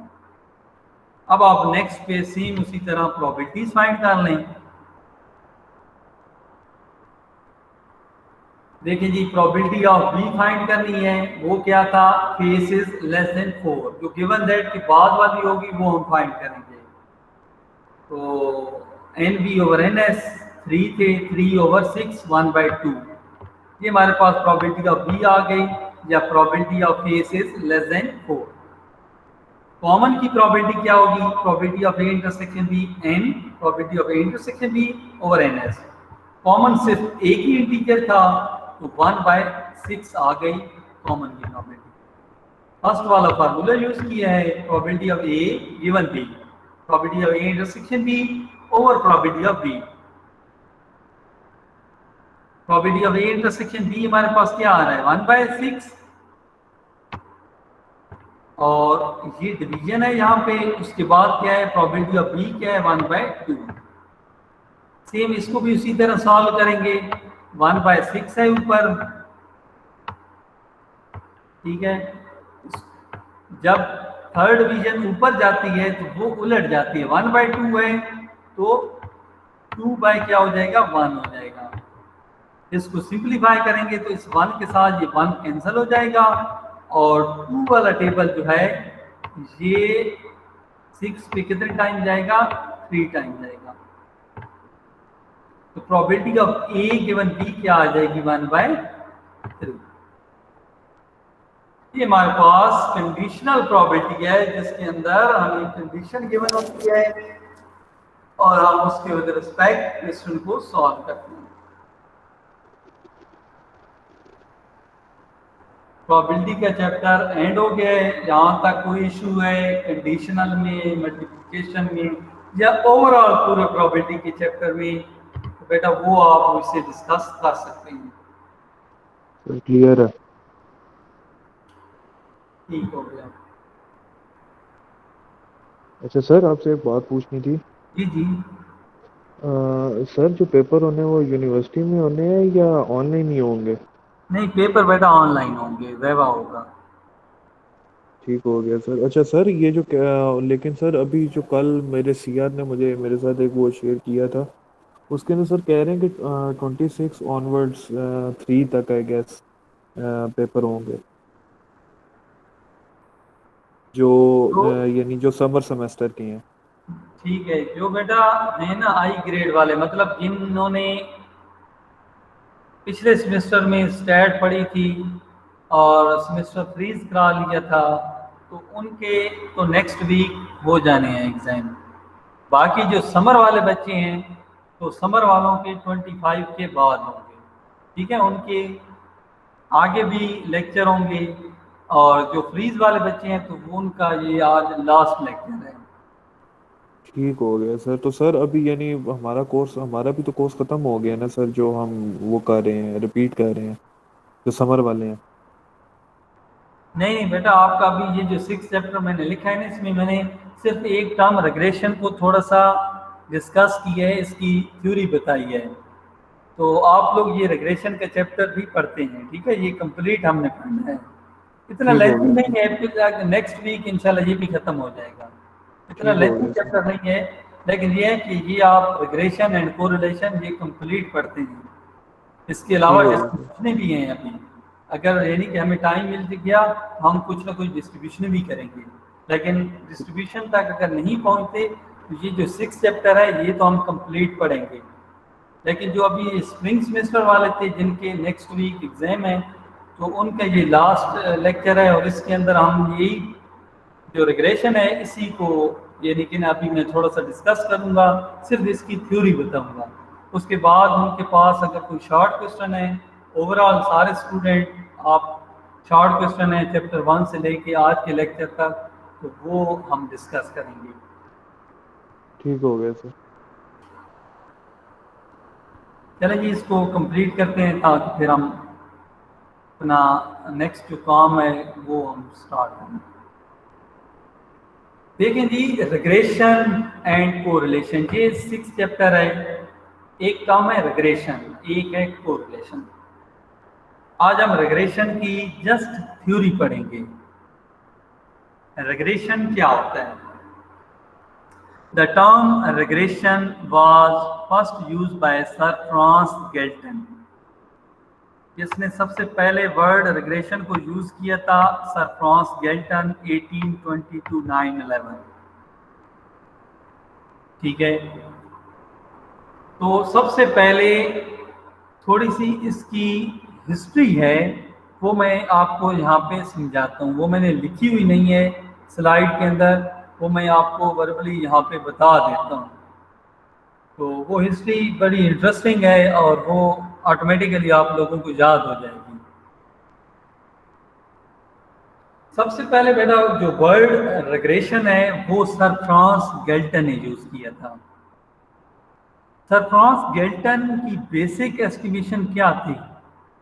उन्होंने average height of the population को फाइंड करना था कि एवरेज लोगों की हाइट क्या होती है। तो इसके लिए उन्होंने दो फिनोमेना पेश किए। सर फ्रांस गैल्टन का जो फर्स्ट फिनोमेना था वो ये था कि अगर फादर की हाइट टॉलर है, अगर फादर की हाइट टॉलर है तो जो उसका सन होगा उसकी हाइट भी एवरेज से टॉलर होगी, but not taller than father. वो कहते हैं कि अगर एक किसी के वालिद की हाइट टॉलर है तो जो उसका बेटा होगा उसकी हाइट भी ओवरऑल टॉलर ही होगी, लेकिन ये जरूरी नहीं है कि उसकी हाइट फादर से बड़ी हो भी सकती है, लेकिन ये चीज जरूरी नहीं है। फर्स्ट फिनोमिना उसका ये था कि अगर फादर की हाइट टॉलर है तो जो उसका सन होगा उसकी हाइट भी एवरेज से टॉलर होगी, but not taller than father. एक फिनोमिना उसका ये था। दूसरा फिनोमिना उसका ये था कि अगर फादर की हाइट स्मॉलर है तो जो उसका सन होगा उसकी हाइट भी एवरेज से स्मॉलर होगी, but not smaller than father. वो कहते हैं कि अगर किसी के वालिद की हाइट स्मॉलर है, ठीक है, तो जो उसका बेटा होगा उसकी हाइट एवरेज से स्मॉलर होगी, मतलब दिखने में वो भी स्मॉलर ही नजर आएगा, लेकिन ये जरूरी नहीं है कि अपने वालिद से भी उसकी हाइट छोटी हो, वो भी सकती है, लेकिन ये बात जरूरी नहीं है। उसने ये दो फिनोमिने पेश किए थे और इन फिनोमिना की बेस पे उन्होंने average height of the population find की थी कि एवरेज लोगों की हाइट क्या होती है। तो यहाँ पे रिग्रेशन का क्या कंसेप्ट माइंड में आता है कि व्हाट इज रिग्रेशन, रिग्रेशन क्या होगी, इसकी डेफिनेशन पे आए। अगर आप उस फिनोमिने को माइंड में रखें तो ये रिग्रेशन की जो डेफिनेशन है ये ऑटोमेटिकली आपको समझ आ जाएगी। It is defined as to estimate or predict one variable on the basis of other variable. On the basis of other variable is called regression. क्या कह रहा है? कहता है कि to estimate or predict one variable, एक variable को estimate करना या प्रिडिक्ट करना दूसरे वेरिएबल को यूज करके, जो गिवन वेरिएबल है उनको यूज करके एक नया वेरिएबल फाइंड करना क्या होता है हमारे पास? रिग्रेशन होता है। देखिए ना, सर फ्रांस गैल्टन की भी तो यही एस्टिमेशन थी, दो फिनोमिने दिए थे जिसका उसको पता था, उनको यूज किया था और एक नई चीज फाइंड की थी, एवरेज हाइट। ठीक है, तो सिंपल वे में रिग्रेशन क्या होता है कि जो चीज आपको पता है, जिस चीज का आपको पता है उसको यूज करते हुए एक नई चीज बना लेना, नई चीज एस्टिमेट कर लेना, नई चीज प्रिडिक्ट कर लेना, वो रिग्रेशन होता है। ठीक है, इसकी प्रॉपर डेफिनेशन है टू एस्टिमेट और predict one variable on the basis of other variable. एक वेरिएबल को प्रिडिक्ट या एस्टिमेट करना गिवन वेरिएबल की बेस पे, जिन वेरिएबल का आपको पता है, वो चीज रिग्रेशन होती है। ये मेन कंसेप्ट है रिग्रेशन का। कहाँ से आया था वो भी मैंने आपको हिस्ट्री भी इसकी बताई है, कहाँ से ये आया था। उसी चीज को मैं लेके चलूंगा जो बातें अभी बताई हैं। देखिए जी, द वेरिएबल एस्टिमेट और predict is called dependent variable. कहता है कि जो वेरिएबल आप एस्टिमेट या प्रिडिक्ट कर रहे होंगे उसे आप डिपेंडेंट वेरिएबल कहेंगे। चीजें याद रखनी है, जो वेरिएबल एस्टिमेट या प्रिडिक्ट हो रहा होगा उसे हम डिपेंडेंट वेरिएबल कहते हैं। And the variable on the basis of which the dependent variable is to be estimated or predicted it is called independent variable. कहते हैं जिन वेरिएबल को आप यूज करके डिपेंडेंट वेरिएबल निकालते हैं उन वेरिएबल को इंडिपेंडेंट वेरिएबल कहते हैं। ठीक है जी, बात याद रहेगी कि जो वेरिएबल हम न्यू फाइंड कर रहे होते हैं वो डिपेंडेंट वेरिएबल होता है, और जिन वेरिएबल को हम यूज करते हैं उसकी एस्टिमेशन के लिए उन्हें हम इंडिपेंडेंट वेरिएबल कहते हैं। ये दूसरी बात रिग्रेशन के बारे में याद रखें। फॉर एग्जाम्पल, इसी बात की मैंने ये एग्जाम्पल दी है, if we want to estimate the height of children on the basis of their age, the height will be dependent variable and age will be independent variable। वो कहता है कि अगर हमने बच्चों की हाइट फाइंड करनी है किसकी बेस पे, एज की बेस पे, तो जिसकी बेस पे आप फाइंड करेंगे वो इंडिपेंडेंट वेरिएबल होगा और जो नई चीज फाइंड हो रही होगी वो डिपेंडेंट वेरिएबल होगा। देखिए जी, नई चीज क्या फाइंड हो रही है, हाइट फाइंड हो रही है। ठीक है, किसकी बेस पे किसकी हो रही है, एज की बेस पे। तो हाइट क्या होगी, डिपेंडेंट वेरिएबल, और एज क्या होगी, independent. The height will be dependent variable, ये लाइंस है, the height will be dependent variable and age will be independent variable. ठीक है, तो रिग्रेशन के अंदर दो वेरिएबल होंगे सिंपल लीनियर रिग्रेशन के अंदर, एक डिपेंडेंट होता है एक इंडिपेंडेंट। डिपेंडेंट वो होता है जो एस्टिमेट हो रहा होता है, और इंडिपेंडेंट वो होता है जो हम उसकी एस्टिमेशन के लिए यूज कर रहे होते हैं। ये मैंने एग्जांपल दी है कि अगर हम एज की बेस पे हाइट्स एस्टिमेट करते हैं तो जिसकी बेस पे कर रहे हैं एज वो इंडिपेंडेंट, और जो चीज एस्टिमेट हो रही है हाइट वो dependent.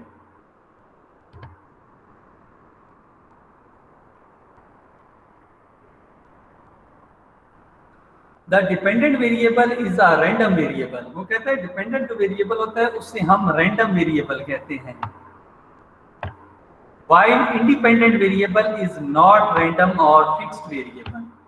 Dependent variable random variable होता है और इंडिपेंडेंट जो होता है वो क्या होता है, फिक्स्ड होता है। कैसे, क्वेश्चन है यहाँ पे, कैसे फिक्स्ड होता है और कैसे वो रैंडम होता है। देखिए ना, डिपेंडेंट मैं कह रहा हूँ रैंडम होता है और इंडिपेंडेंट फिक्स होता है। अभी मैं पीछे वाली एग्जांपल ले लेता हूँ जो अभी हमने दी है कि हम बच्चों की हाइट मेजर करते हैं एज की बेस पे। एज क्या है, इंडिपेंडेंट, हाइट क्या है, डिपेंडेंट। फॉर एग्जांपल, मैं 10 बच्चे सेलेक्ट करता हूँ एक क्लास में से जिनकी एज 5 साल है। गौर करना है बात पे, समझ रही है। मैंने 10 बच्चे लिए हैं एक क्लास है जिनकी एज क्या थी, 5 साल। मैंने उनकी हाइट मेजर करनी है। तो अब आप खुद बताएं, एज क्या है, एज 5 साल, वो फिक्स हो गई। एज इंडिपेंडेंट वेरिएबल था, वो फिक्स हो गया। हमें पता है सारों की एज 5 साल है, लेकिन उसके विद रिस्पेक्ट जो उन बच्चों की हाइट्स होंगी वो कुछ भी हो सकती हैं। कोई बच्चे टॉलर होंगे, कोई स्मॉलर होंगे, किसी की मीडियम यानी कि हाइट होगी। ऐसा पॉसिबल ही नहीं है कि उन 10 बच्चों की हाइट भी आपस में सेम है। हाइट कुछ भी आ सकती है। इसीलिए हम क्या कह रहे हैं कि जो डिपेंडेंट वेरिएबल होता है वो रैंडम होता है, लेकिन जो इंडिपेंडेंट होता है वो फिक्स होता है, क्योंकि उसके बारे हमें पहले से ही पता होता है, वो फिक्स होता है। लेकिन जो डिपेंडेंट होता है, जो एस्टिमेट हो रहा है, वो कोई भी वैल्यू आ सकती है, वो रैंडम होता है।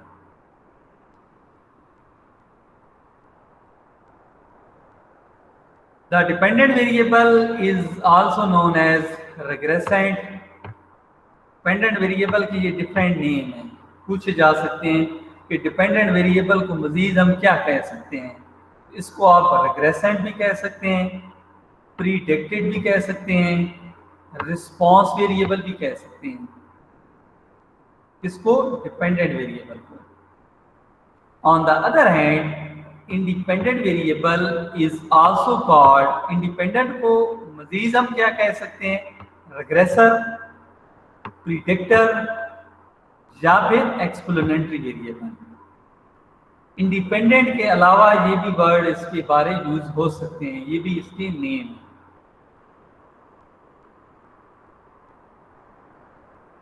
तो ये हो गया डिपेंडेंट और इंडिपेंडेंट। तुम्हारे पास ये लास्ट स्लाइड है, इसमें मैंने उस मॉडल को थोड़ा सा एक्सप्लेन किया है कि जो पीछे थोड़ी थ्योरी पड़ी है वो क्लियर हो जाए।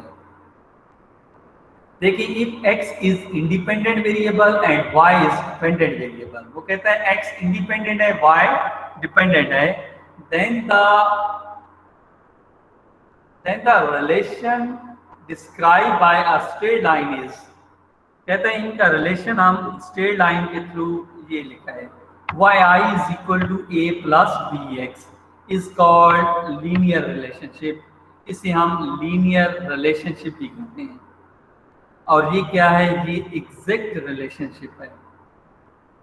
द इनएग्जैक्ट रिलेशनशिप बिटवीन वेरिएबल, इन्हीं दो वेरिएबल के बीच में इनएग्जैक्ट रिलेशनशिप क्या होगा,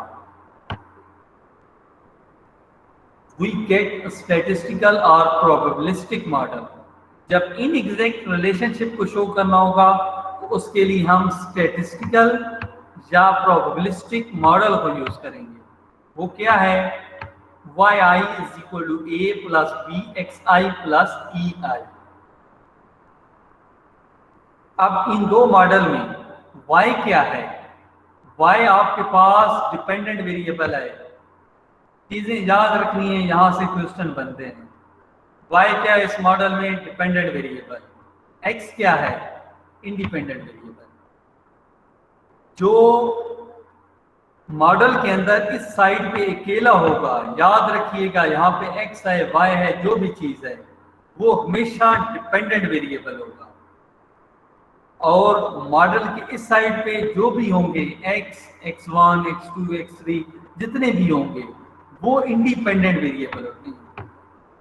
तो ये डिपेंडेंट हो जाएगा जो अकेला होगा, जो इस साइड पे होते हैं वो इंडिपेंडेंट होते हैं, चाहे यहाँ पे y है या जो भी है,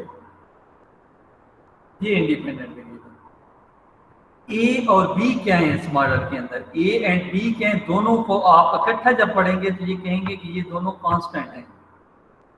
लेकिन अगर मैं कहता हूं कि a का नाम बताएं, a होता क्या है, तो a इज इंटरसेप्ट टर्म।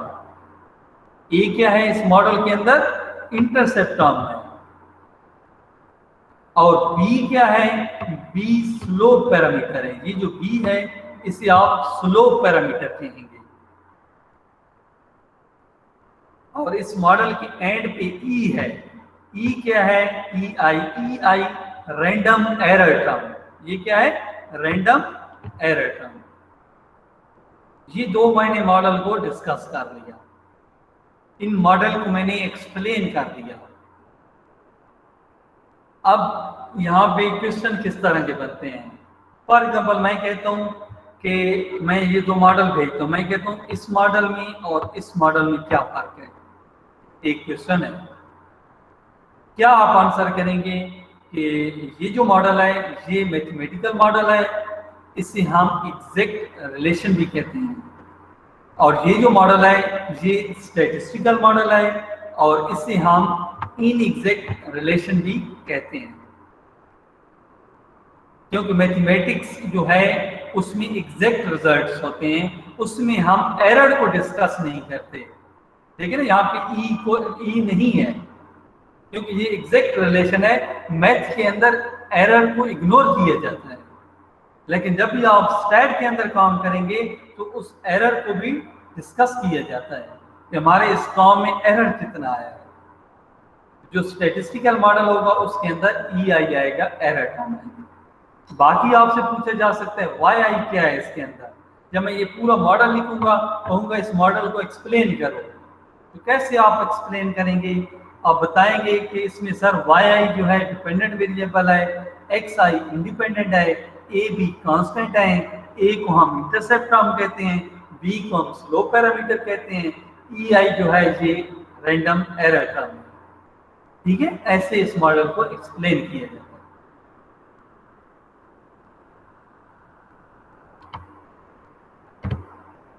तो यहाँ तक आज का लेक्चर था इस ये जो रिग्रेशन अभी पढ़ा है इसमें कोई क्वेश्चन है तो आप मुझसे डिस्कस कर सकते हैं। क्लियर है कोई सर। भी क्वेश्चन है बेटा आप डिस्कस करें।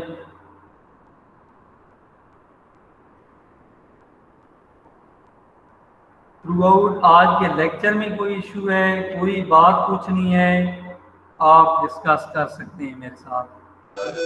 सर जी वो क्लास इंटरवल किस तरह फाइंड करते हैं वो एक दफ़ा बता दें। ठीक हो गया, मतलब इस लेक्चर के अलावा अभी हम चीज़ें डिस्कस करते हैं। मैं अभी बताता हूँ।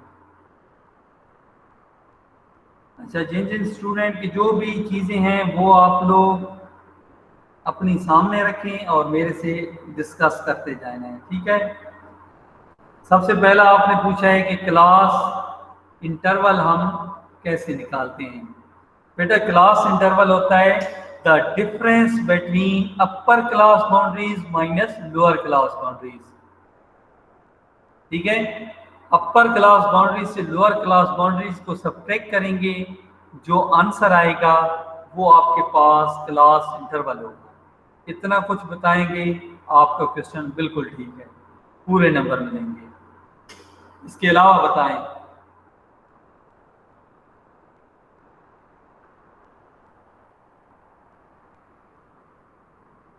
और अवैस बेटा आप ऐसे करें ना, आप अटेंडेंस ले लें, अटेंडेंस भी ले लें, मेरे पास आज मोबाइल नहीं है, तो ठीक है आप सर। attendance ले लें साथ में।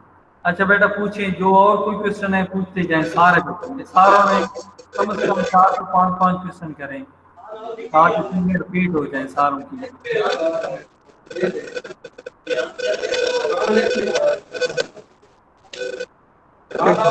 एक मिनट जरा मैं अटेंडेंस लेना चाहूँगा।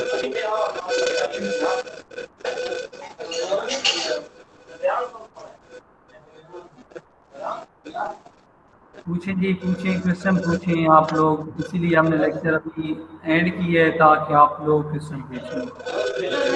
सर यार एक मिनट अटेंडेंस से आ गई। अवैस आप माइक ऑफ रखें, बस यहाँ से देख के आप ना अटेंडेंस लगा लें। अच्छा जी सर पूछें। अगर कोई ग्राफ का क्वेश्चन आ जाता है तो उसको किस तरह डिफाइन करना है? किसका क्वेश्चन? सर ग्राफ का। ग्राफ का क्वेश्चन।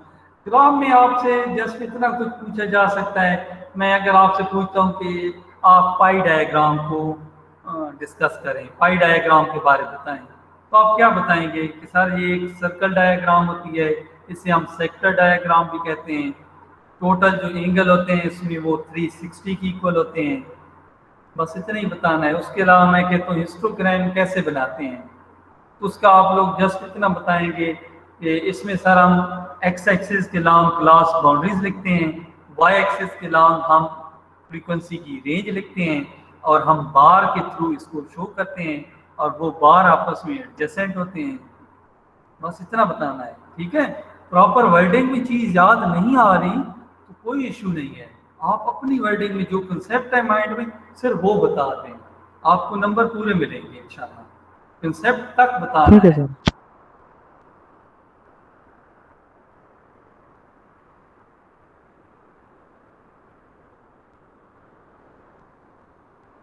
उसके अलावा क्वेश्चन अब्दुल अलीम अनवर, बेटा आप कोई क्वेश्चन है तो करें।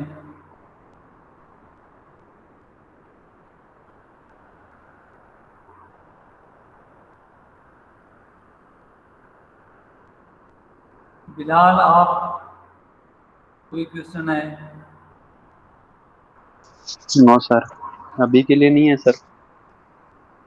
अच्छा, आप समर की होंगे, समर वालों का चले लेट है, लेकिन कोशिश करें जो स्टूडेंट का नेक्स्ट वीक है ना, जो स्प्रिंग सेमेस्टर वाले हैं जिन्होंने फ्रीज कराया था, तो वो लाजमी चीज़ें डिस्कस करें। पूरा हाफ आवर है हमारे पास। इसके अलावा भी ये लाजमी नहीं है कि 3:30 के बाद फिर आप नहीं पूछ सकते। आपको जब भी कोई इशू हो नेक्स्ट उसमें आप मुझसे डिस्कस कर सकते हैं, ठीक है, ग्रुप में आप डिस्कस करें, तो इंशाल्लाह मैं हर चीज़ एक्सप्लेन करूँगा, जो भी चीज़ आप डिस्कस करेंगे।